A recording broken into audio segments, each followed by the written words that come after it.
morning, Livoganjani. Welcome to Morning News. My name is Marvelous Name Buchipagiri, and with me this morning is Nicole Manziwa. Thank you so much, Marvelous. So today I'm gonna say thank you so much for. I'm so happy for being here. You know, yeah. It's been a long weekend, you guys. I mean, we didn't even know when it actually stopped.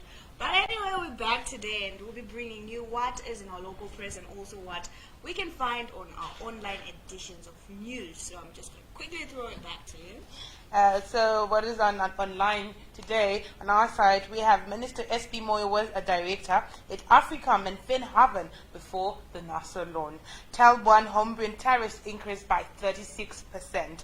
Africom distances NASA from its loans clearing SB Moyo. That's what's on our site, so be sure to go online, take a read, and share with others. Of course, which you can access on www.technomag.co.zw. So quickly, we'll just start with the Sunday papers as we go through to, it's like Sunday, we jump to Wednesday. You know, Today's a Wednesday. It's been a long weekend indeed. It has been. Okay, so quickly from the Sunday Mail there we have reforms will create jobs, prosperity, ED says. We won't allow anarchy. That's another headline running through the Sunday Mail. News tightens on land barons. Did I read that correctly? Is it news or it's Noose? News. Okay, news. Okay. News tightens on land barons. That's the last headline that we have from the Sunday Mail today. So I'll just quickly throw it back to you. Okay. And from the Newsday, it reads, ED commits to pamper military. From the Daily News, it reads, ED fumes over price increases. Okay, I'm not going to comment on this. Right. Until I read it. ED fumes over price increases as government's anxiety grows over worsening road. Watchdog slams new law on protests. So those were the headlines that we have today. So I'll just quickly give it back to you again as we just go through the Sunday Mail and what it's saying right there quickly. Okay. So the Sunday Mail reads, the Commission of Inquiry into the sale of state land will this week submit its findings from 6 of the country's 10 provinces to President Emerson Mnangagwa, while alleged cases of fraud and corruption have since been referred to police for actioning. The 7-member Justice Tendai Uchenna-led commission was set up in February 2018 to investigate the sale of government-owned land in urban areas since 2005. Well, unfortunately or fortunately, we won't have much time to actually get into detail and actually comment on those stories. So we're just going to give them to you as they are. And the one which reads, we won't allow anarchy, still on the Sunday Mail. It reads, the army will not summarily punish soldiers that are alleged to have shot 6 civilians during the August 1, 2018 violent protest, as it is presently following the due process to get to the bottom of the matter. As evidence suggests, there could have been a third hand at play. Zimbabwe Defense Forces ADF Commander General Philip Valerio Sibanda has said. In an interview with the Papers Television Network ZTN, General Sibanda said the army has not allowed the soldiers to go scot-free, and if investigations concluded that the soldiers were culpable, they could certainly be taken to book. He also said the current divisions among Zimbabweans were unfortunate. That's another story there we have from the Sunday Mail. I will not comment on that one. No, absolutely not. Reforms will create jobs and prosperity, ED. The ongoing painful but necessary reforms by the new administration is set to deliver sustainable jobs, economic stability, growth and development, President Emerson Mnangagwa has said. In a special address to the nation on Friday to mark his first year in office, the head of state and government said making the Zimbabwe dollar the sole tender for domestic transactions would increase the country's export earnings and help promote a free market economy. So do you want to comment on that? Well, if you want, but yeah, if you want, yeah, if you, yeah, let's hear it. Tell us. Let's hear it. Absolutely. I don't want to comment. Okay. I don't. I'll leave that. Okay, so jumping today to today's paper, the Newsday, and it reads, ED commits to Pampa military. And right there, the picture there is from yesterday, actually. Yes, it's from yesterday. From the Defense Forces Day. Okay, and the story reads, President Emerson Mnangagwa yesterday pledged to pamper the country's military with salary upgrades and other benefits to cushion them against the skyrocketing cost of living, while urging the rest of the civil servants and hard-pressed citizens to remain patient as his government attempts to fix the free-falling economy. Wow. Okay, so in his keynote address during the Defense Forces Day commemorations at the National Sports Stadium, the ZANU-PF leader said, and I quote, "My administration remains committed to improving the conditions of service of our armed forces," close quote. So that is a statement they made by the president, and according to the Newsday, well, is he going to just pamper the military or all the uniformed forces? He's saying all the uniformed forces. That's according to the Newsday, yeah, and they're saying that others should stay put. Yeah. Okay. So I'll quickly give that to you again. From the Daily News, it reads, ED fumes over price increases as government's anxiety grows over worsening roads. The Newsday it always does the most to the headlines. For the headlines. Yeah. And a move which observers say betrays government's growing anxiety over the country's worsening economic growth. President Emerson Mnangagwa yesterday warned business anew of wanton price increases while urging desperate Zimbabweans to shun violence. This comes as both long-suffering citizens and businesses have blamed the government's new policies, and especially Finance Minister Mthuli Ncwebe's Transitional Stabilization Program, TSP, for aggravating the chaos that now characterizes the local economy. So, why are they anxious though? I have no idea. Why is the government anxious? I wish I But then, knew. I'm yet to understand why there's always a talk of violence. Mm-hmm. Yet, the talk of the day, the gist of the story is rather the price increases. Yeah. Fuel is rose in the past, rose for like 2 times in 9 days. Mm-hmm. Yes. And then now we have price increases also. Everything is going up. So now why isn't the talk about violence when people are simply saying they're disgruntled? Well, they're anticipating that there is going to be violence. So I'm pretty sure if you're up there, you just have to be so vigilant and look at all the angles where violence can just come through, So, but this is rather sad. It's a sad situation that Zimbabwe is actually going through. Yeah. So, quickly going to the news. This is the Daily News, not the Newsday. The Daily News. Another headline reads, Watchdog slams new law on protests. A local legal watchdog, Veritas, has condemned the recent passed Maintenance of Peace and Order MOPA bill, which it says contains unconstitutional provisions despite being cleared by MPs after a fiery debate last week. MOPA will replace the Repressive Public Order and Security Act, POSA, which was regularly used by the administration of ousted President Robert Mugabe. So people are not exactly psyched about MOPA. It's just like a replica. Yeah, pretty much. Of POSA. Mm-hmm. That's what people are saying, but it doesn't really make any sense. So from the Daily News again, it says UK gives them 49 million humanitarian relief. Hundreds of thousands of Zimbabweans will receive life-saving access to food and water courtesy of UK aid as the country faces a potentially catastrophic famine. International Development Secretary Alok Sharma has announced £49 million of UK aid. This will be given to trusted partners to help malnourished children, families and communities following a UN Zim appeal. So 49 million pounds in humanitarian relief, which is to help to aid relief to malnourished children, also families, as the country is said to be facing, and according to our quote the Daily News, a catastrophic famine this season. Okay, so Zach will probe army-linked firm.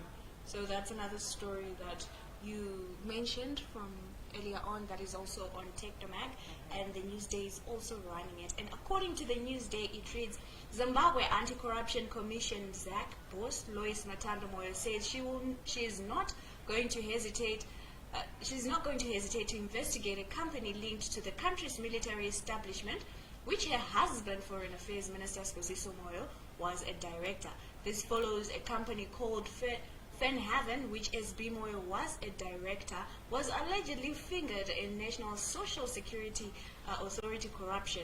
Moyo is a retired army boss and is famous for announcing the military coup that removed former President Mugabe in November 2017. However, Matanda Moyo said ZAC is seized with the matter, and I quote, I have noted the concern of the general public regarding a matter in the NASA report that cites Fenhaven and Africom.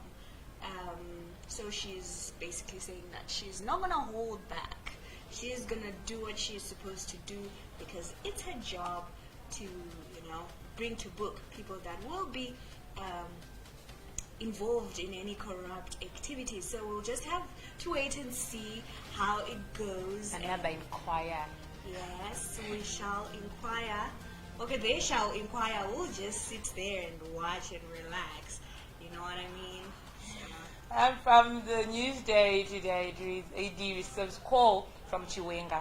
President Emerson Mnangagwa has received a telephone call from ailing Vice President Constantino Chiwenga from a China hospital to show his support for Zimbabwe's service members, military families, and veterans who keep the nation strong and safe. Mnangagwa told a bumper crowd at the National Heroes Acre that Chiwenga is suffering from an unknown ailment and was recently flown to China, had taken the trouble to call him and convey his Heroes Day exhortations. And I quote, I inform you that this morning I was telephoned by Honorable Vice President Chiwenga in China conveying his good wishes of this Heroes Day to you, Mnangagwa said. So, to all the speculation and everything, this is a confirmation that Constantino Dominic Gvea Chiwenga is still alive and kicking, since he called His Excellency on Monday before the Heroes Day commemorations at the National Shrine. Indeed, and we do wish him a speedy recovery. And I think since he's now calling, I think it's, I think he's recovering pretty well. And from his unknown ailment. Yeah. Journalists, though, they can never not mention that it's unknown. Anyway, the Daily News says ZANU-PF youths lose land wrangle with Muduvuri. I don't even know who. But anyway, okay, so I was not supposed to actually say that out loud. It was supposed to be my inner voice. But the Daily News here reads, ZANU-PF youths in Kadoma have been kicked out from land belonging to businessman Jimai Mudururi's Makshep holdings. This comes after the Commission of Inquiry into Allocation, Occupation and Ownership of Land in and around urban local authorities has ruled that Makshep is the legal owners of the 100-hectare piece of land. Oh, so it seems like we have a Commission of Inquiry on anything, on allocation, occupation and ownership of land, Mutlante, Commission of Inquiries. What else? Which other Commission of Inquiries? There was a Commission of Inquiry regarding ground. See? Yeah, so that's the, I'm pretty much sure that the Kadoma businessman is smiling right now as he has won his 100 hectares of land. And from the Daily News it reads, struggling Zimbabweans abandon pets, SPCA. Would you abandon your pet though, regardless of any economic situation? I was actually laughing with a colleague earlier, and he was like, "Would you?" And he's like, "No, I can't keep a pet if I can't even afford to eat myself. Yeah. So Zimbabweans facing hardships to feed their families amid the country's deep economic crisis are increasingly abandoning pets because they no longer can afford to take care of them. The Society for the Prevention of Cruelty to Animals, SPCA, Manicaland chapter, has said. This comes as flooding from Cyclone Idai killed up to 15,000 livestock in Manicaland, most of them chickens. The SPCA said hurting a major contributor to the economy. More and more animals are scavenging for food in the streets and forestlands nearby the Manicaland hinterland. The SPCA said the sickly economy was causing worsening wealth of domestic animals as their owners prioritize their families' well-being as the economy tanks. well, it's sad.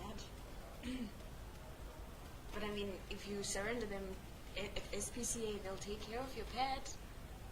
We don't have the fuel of taking the dogs to the SPCA. Damn. I think you're gonna have to make a plan.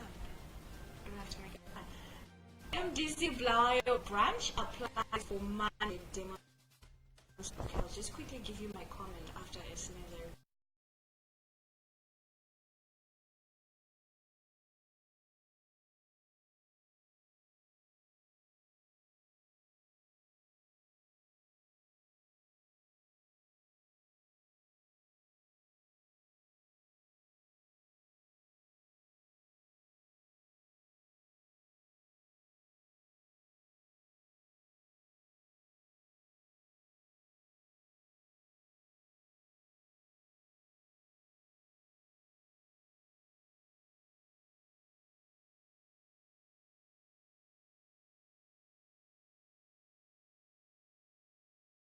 Confirmed the new development.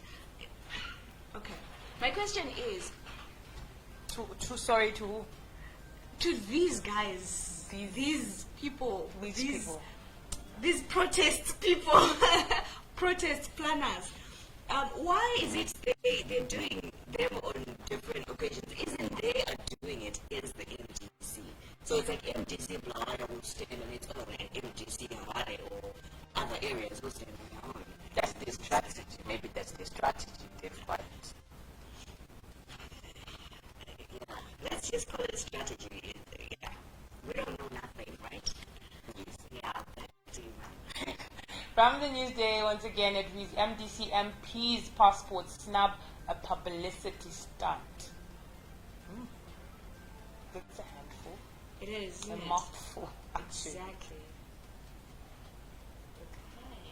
ZANU-PF legislator Kindness Paraza Makonde has described his MDC counterpart's snub of diplomatic passports offered by President Emmerson Mnangagwa's government as a cheap publicity stunt because some of them were issued with the travel document last year. Paraza was also the chairperson of the Foreign Affairs Parliamentary Portfolio Committee, announced in Parliament earlier this month that Mnangagwa had given a nod for all parliamentarians to be issued with diplomatic passports, but MDC MPs said they would not accept the offer. The Makonde MP told Newsday yesterday that it was unfair.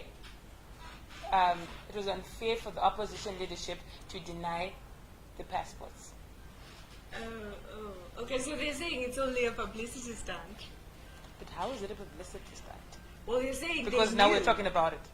Yeah, but they're saying that these MPs knew already.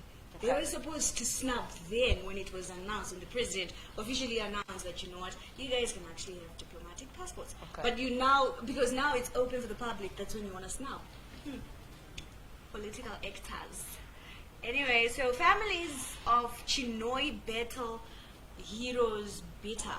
That's another story that is running in the news day, and it reads, families of the 7 Chinoi battle heroes have said they are bitter that besides the naming of the streets in honor of their departed relatives whose death signaled the launch of the armed struggle in 1966, government has not given them anything else in the form of compensation. Speaking to the news day on the sidelines of the Heroes Day commemorations at Chinoi Provincial Heroes Eka on Monday, Flora Chatambudza, an aunt to hero Christopher Chatambudza, said the families should get land since they are settled on barren land in Mondoro.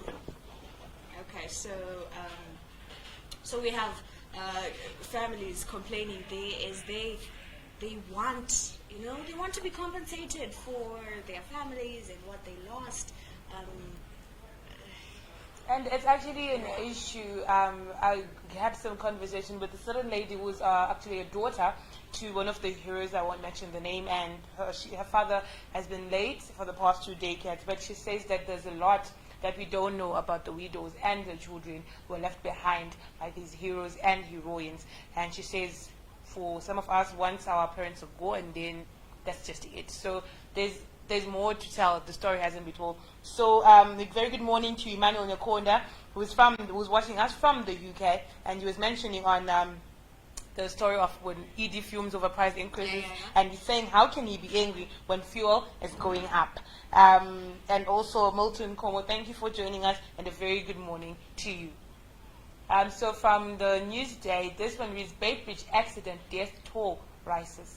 The death toll from the Bay Bridge accident, which occurred early Monday morning, is going up to 8, hospital sources have revealed. One of the 4 seriously injured passengers succumbed to injuries on his way to a referral hospital in Bulawayo. He did not make it. He succumbed to his injuries and died en route. Sources at Bay Bridge District Hospital said yesterday. The deceased were coming from a failed trip to smuggle cigarettes to South Africa. Were part of a group of 15 men who back out and leaving from carrying cigarettes for dealers smuggling them to South Africa. Wow. So from the 4 reported, who reported that 4 more again have passed on, succumbing to their injuries. But how do you explain your death when you die? And you've been carrying cigarettes to smugglers? They would just say you died carrying cigarettes to smugglers. Well, yeah. Well, we can't say nothing there. MDC readies for provincial demos. That's another story coming from the Newsday that we have there, and it reads. So this is more of the same as that same story, but I'll just quickly give it to you what it says. MDC Midlands and Bulawayo provinces are readying their structures for the party's nationwide protests against President Emmerson Mnangagwa alleged mismanagement of the economy and unwillingness to reach a negotiated political settlement. Long-suffering Zimbabweans are grappling with the ever-rising cost of living, shortages of fuel, and rolling power cuts, among other challenges. Mnangagwa has on several occasions said the pain that Zimbabweans were going through is necessary to undo his predecessor, Robert Mugabe's mismanagement of the economy. The MDC, which continues to poke holes into Mnangagwa's legitimacy, has called for protests in Harare on Friday, Bulawayo on Monday, and Gweru on Tuesday. Okay, so this is actually gives more in-depth of what's actually good, what's going to happen. No, but then it's still, your question still holds water, because you're saying why can't it be done once? Yeah, it's just gonna be. It just makes. Okay, I'm not gonna finish that statement. But anyway, back to you. So it reads matter of fact, and this is from the Sunday Mail. In our 3 February 2019 Sunday Mail edition, we published an article entitled "In the Press," where we alleged Honorable Carlton Wendy's constituency was at the center of the January 2019 violent protests. We also alleged that Honorable Wende is a known sponsor of the notorious Vanguard. It has since come to our attention that the violence referred to did not take place in Honorable Wende's constituency, Kwazina East, but in Kwazina constituency. We had no basis for alleging that he is a known sponsor of the notorious Vanguard. The Sunday Mail sincerely apologizes for any inconvenience caused to Honorable Wende. And this was from the Sunday Mail editor. That's bad. That's embarrassing. I feel embarrassed for them. But, well, I think these things happen. Hey? You don't get your facts right, and then you just end up writing stuff that is not right. But I commend them. I commend them for the apology. For writing. But did you see where it was? That's the problem. It's a very small, it's a very small part, and I'm sure that the article was on. It was. it was on large print with probably a very big headline, and then took probably maybe half a page in the newspaper. But now the matter of fact and the apology. It's like inside, somewhere on a corner in the paper. That's just too shady, Sunday Mail. Just too shady. But anyway, coming back to the Daily News. And they're saying an inconvenience is caused. They don't even, I don't find the remorse in that, but anyway, you know what? Sorry, Honorable Wendy. But well, Sunday Mail, you can do better. Yeah. I mean, we can do better as journalists. Yeah, exactly. Let me put it that way. We can do better as journalists. When we mess up, maybe clean our mess. Because when we come for these guys, we come straight head on. And, we never leave anything to chance. We just tell our allegations, we make them facts. Not that I'm saying that's what we do, but at times. But, moving on to the Daily News. It's actually the news day. Zim in new wave of price increases. And there's a picture there of a friend of mine who doesn't look quite happy. But the story reads, Zimbabwe is witnessing another wave of massive price increases following the presentation of the 2019 midterm fiscal policy review, which are further disseminating citizens' income. In the midterm 2019 fiscal review, announced on August 2, 2019, Finance and Economic Development Minister Mtuli increased the electricity tariffs threefold and nearly did the same for fuel imports, hiked charges for state services and goods, and also increased the money transfer tax for mobile money agents. So yeah, things are not getting better there. But my fellow Zimbabweans, let's hold on. You heard the president said, let us hold on. It's necessary. It's necessary, and we are Taptoshika. Okay, this one is an interesting one. Yes. War Veterans Headquarters bombed. The provincial headquarters of war veterans located in Intumbane suburb, Bulawayo, was patrol bombed yesterday morning in an attack that is suspected to have been carried out by individuals linked to the MDC alliance. The resultant fire caused extensive damage to property and vehicles. However, no one was injured in the attack. Police spokesperson Assistant Commissioner Paul Nyati confirmed the incident. And I quote, "We can confirm that there was an attack on the War Veterans Provincial Headquarters in Bulawayo early this morning.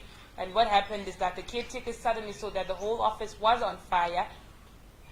The whole office was on fire, and they alerted the treasurer of the association through the firm."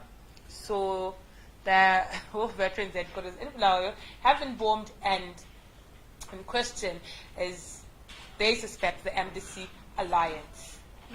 My question here is, I actually don't see where it's then implicating the MDC alliance. Is it just suspecting? I think it's just suspecting because none of the courts have said there's no evidence in the story or anything. So I think it's only suspecting and allegations. Okay. All right. So moving on to today's Herald, military salary concept soon. That is according to ED right there. That is like the one that we've read in the... That's the one that we read. So just going to give you a feel. That's a beautiful picture, if I do say so myself. It is. So anyway, I'll just give you what it says. Commander-in-Chief of the Zimbabwe Defense Forces, ZDF President Mnangagwa, said yesterday, urged the forces to remain loyal, vigilant, committed to safeguarding the country and subsequent process leading to the attainment of Vision 2030.